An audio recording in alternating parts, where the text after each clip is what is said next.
अगर आपने मेरे चैनल को अब तक सब्सक्राइब नहीं किया है तो इस लाल बटन को दबाकर सब्सक्राइब ज़रूर करें और बगल में इस बेल बटन को ज़रूर दबाएं जिससे कि आपको आगे आने वाले सारे वीडियोस का अपडेट मिलता रहेगा।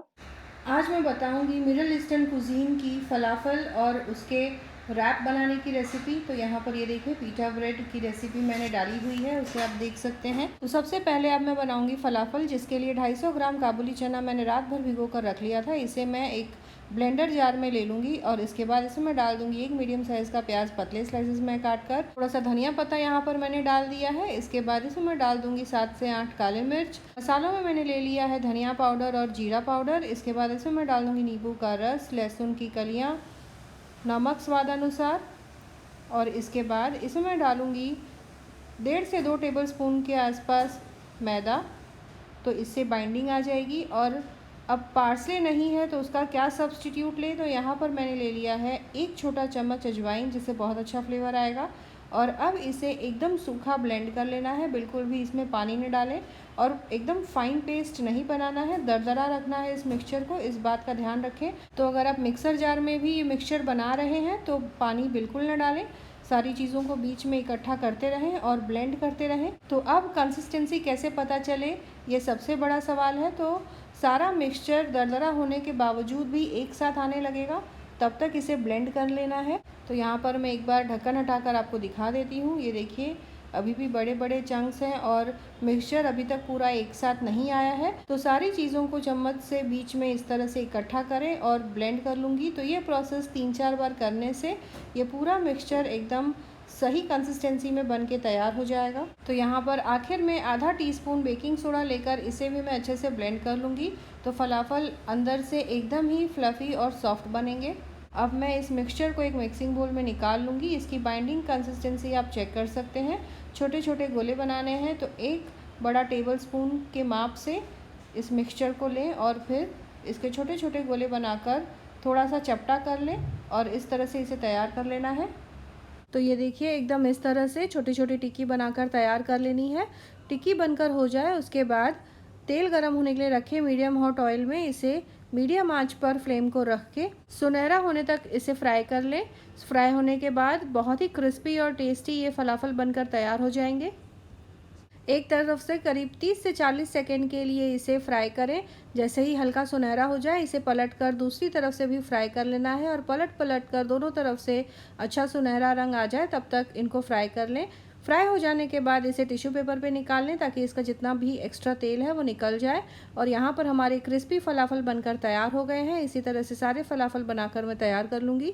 अब चलिए बनाते हैं बलेरा सैलेड, जिसे फलाफल के साथ फिलिंग के तौर पे यूज़ किया जाएगा। तो यहाँ पर कुछ उबले हुए मैंने काबुली चने ले लिए हैं, जिन्हें भिगोकर उबाल लिया है मैंने प्रेशर कुकर में करीब 4 से 5 सीटी तक।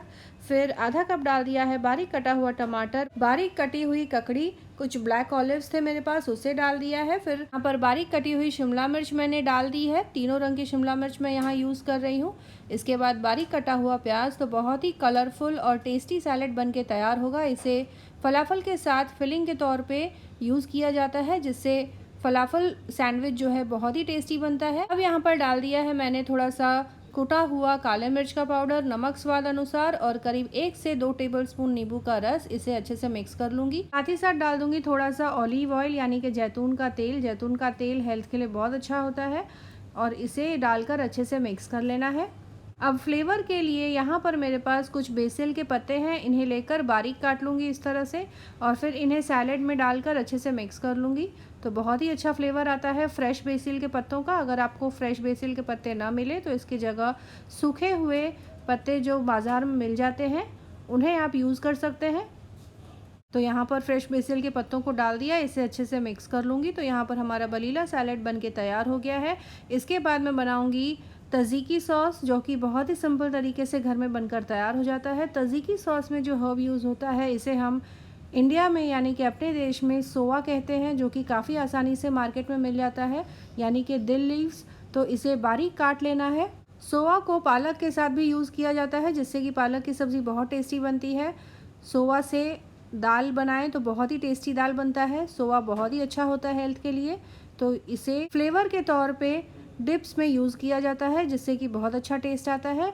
और तज़ीकी सॉस बनाने के लिए यहाँ पर मैंने आधा कप के बराबर ककड़ी ले लिया है, जिसे कद्दूकस कर लिया और उसका रस निकाल लिया है ताकि बहुत ज़्यादा फ्लोइंग कंसिस्टेंसी ना आए।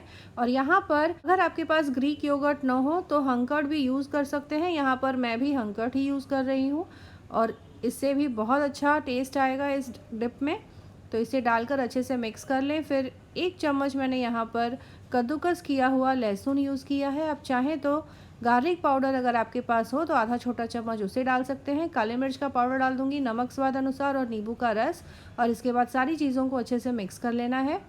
तो यहाँ पर एकदम सिंपल तरीके से तज़ीकी सॉस बनके तैयार हो गया है। हमस और ताहिनी सॉस की रेसिपी मैंने पहले डाली हुई है, आप उसे देख सकते हैं। यहाँ पर हमस ये देखिए बनकर तैयार हुआ है और इसमें मैं डाल दूँगी थोड़ा सा ताहिनी सॉस ताकि ताहिनी सॉस का भी इसमें टेस्ट आ जाए और अच्छे से मैं मिक्स कर लूँगी। तो यहाँ पर सारी चीज़ें रेडी हैं। पीटा ब्रेड का वीडियो मैंने पहले डाला हुआ है, तो आप उसे देख सकते हैं किस तरह से बनाएं। और अब मैं बनाऊंगी फलाफल सैंडविच, जिसके लिए यहाँ पर मैंने लेट्यूस के पत्ते रखे हुए हैं। इसे मैं पीटा ब्रेड में इस तरह से रख लूँगी, ये देखिए यहाँ पर। इसके बाद चम्मच से थोड़ा सा हमस लेकर फैला लूँगी। यहाँ पर मैं स्टफ़ कर दूँगी फलाफल। तो करीब 3 फलाफल यहाँ पर स्टफ़ कर रही हूँ। अब अपने पसंद के हिसाब से फलाफल सिर्फ 2 भी चाहें तो स्टफ़ कर सकते हैं, या अगर आप चाहें तो फलाफल को तोड़ के भी अंदर स्टफ़ करें। इसके बाद इसके अंदर मैं स्टफ़ करूँगी बलीला सैलेड। इसके बाद इसके ऊपर लगा लेना है तज़ीकी सॉस, ये देखिए। तो जिससे कि बहुत ही जूसी और फ्लेवरफुल फलाफल सैंडविच बनेगा, ये देखिए यहाँ पर। और बहुत ही टेम्पटिंग दिख रहा है, आप देख सकते हैं यहाँ पर। तो इस तरह से आप फलाफल सैंडविच बनाएं। फलाफल की रेसिपी देखें, पीटा ब्रेड की रेसिपी देखें, हमस और ताहिनी सॉस की रेसिपी देखें। आप इस रेसिपी को ज़रूर ट्राई करें और कमेंट करें अपने एक्सपीरियंस के बारे में। दोस्तों और रिश्तेदारों के साथ इस रेसिपी को ज़रूर शेयर करें। मिलते हैं अगले एपिसोड में इसी तरह से एक और टेस्टी रेसिपी के साथ।